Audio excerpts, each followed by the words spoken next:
തമിഴ്നാട്ടിലെ തിരുപ്പൂരിൽ MLAയുടെ തോട്ടത്തിൽ വെച്ച് പോലീസുകാരനെ സംഘം ചേർന്ന് വെട്ടിക്കൊലപ്പെടുത്തി. സ്പെഷ്യൽ SA ഷൺമുഖസുന്ദരമാണ് കൊല്ലപ്പെട്ടത്.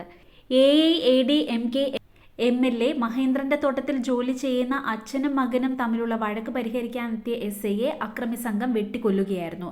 അച്ഛനും മകനും മദ്യപിച്ച് വഴക്കുണ്ടാക്കുന്നതായി കൺട്രോൾ റൂമിൽ ലഭിച്ച വിവരം അനുസരിച്ചാണ് പട്രോളിംഗ് ഡ്യൂട്ടിയിലുണ്ടായിരുന്ന ഉദ്യോഗസ്ഥൻ MLAയുടെ തോട്ടത്തിലെത്തിയത്.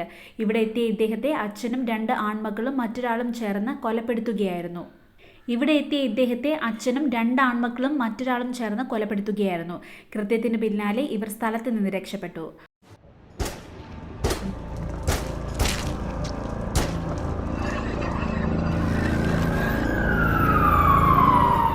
മാവേലിക്കര ആദികാട്ടുകുളങ്ങരയിൽ 4ാം ക്ലാസ് വിദ്യാർത്ഥിനിക്ക് രണ്ടാം അമ്മയുടെയും പിതാവിന്റെയും ക്രൂരമർദ്ദനം.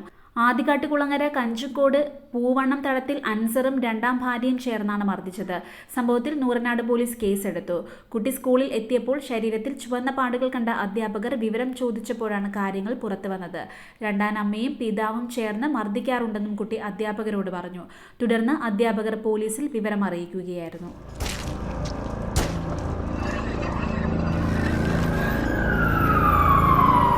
തേങ്ങ മോഷ്ടിച്ചെന്ന് ആരോപിച്ച് യുവതിക്ക് നേരെ ക്രൂരമർദ്ദനം.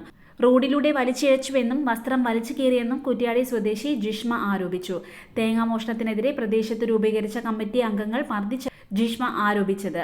മഠത്തിൽ രാജീവൻ, മഠത്തിൽ മോഹനൻ എന്നിവരാണ് ഉപദ്രവിച്ചതെന്നും താൻ ഉരുണ്ട് റോഡിലേക്ക് വീണെന്നും ജിഷ്മ പറഞ്ഞു.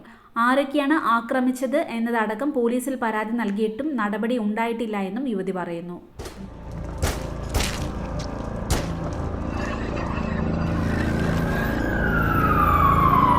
20 വയസ്സുകാരി വീടിനുള്ളിൽ ഗുരുതരമായി പൊള്ളലേറ്റ് മരിച്ച നിലയിൽ. ഒഡീഷയിലാണ് അവസാന വർഷ ബിരുദ വിദ്യാർത്ഥിനിയെ വീട്ടിൽ ഒറ്റയ്ക്കായിരുന്ന സമയത്ത് മരിച്ച നിലയിൽ കണ്ടെത്തിയത്. ഒരു യുവാവുമായി പ്രണയത്തിലായിരുന്ന പെൺകുട്ടി മാസങ്ങളായി അയാളുടെ പീഡനവും ബ്ലാക്ക് മെയിലിംഗും സഹിച്ചിരുന്നുവെന്ന് പിതാവ് ആരോപിച്ചു. അയാൾ ഭീഷണിപ്പെടുത്തുകയും ബ്ലാക്ക് മെയിൽ ചെയ്യുകയും ചെയ്തിരുന്നതായും പിതാവ് ആരോപിച്ചു. യുവാവ് സ്വകാര്യ ചിത്രങ്ങൾ ഉപയോഗിച്ച് ഭീഷണിപ്പെടുത്തുകയും ബ്ലാക്ക് മെയിൽ ചെയ്യുകയും ചെയ്തിരുന്നതായി മാസങ്ങൾ മുൻപ് പെൺകുട്ടി പോലീസിൽ പരാതി നൽകിയിരുന്നു. പെട്രോൾ ഒഴിച്ച് കത്തിച്ച് കളയുമെന്നും ഇയാൾ ഭീഷണിപ്പെടുത്തിയിരുന്നതായി പിതാവ് പറഞ്ഞു. എന്നാൽ പരാതിയിൽ പോലീസ് യാതൊരു നടപടിയും എടുത്തിട്ടില്ല എന്ന് പെൺകുട്ടിയുടെ അച്ഛൻ ആരോപിച്ചു.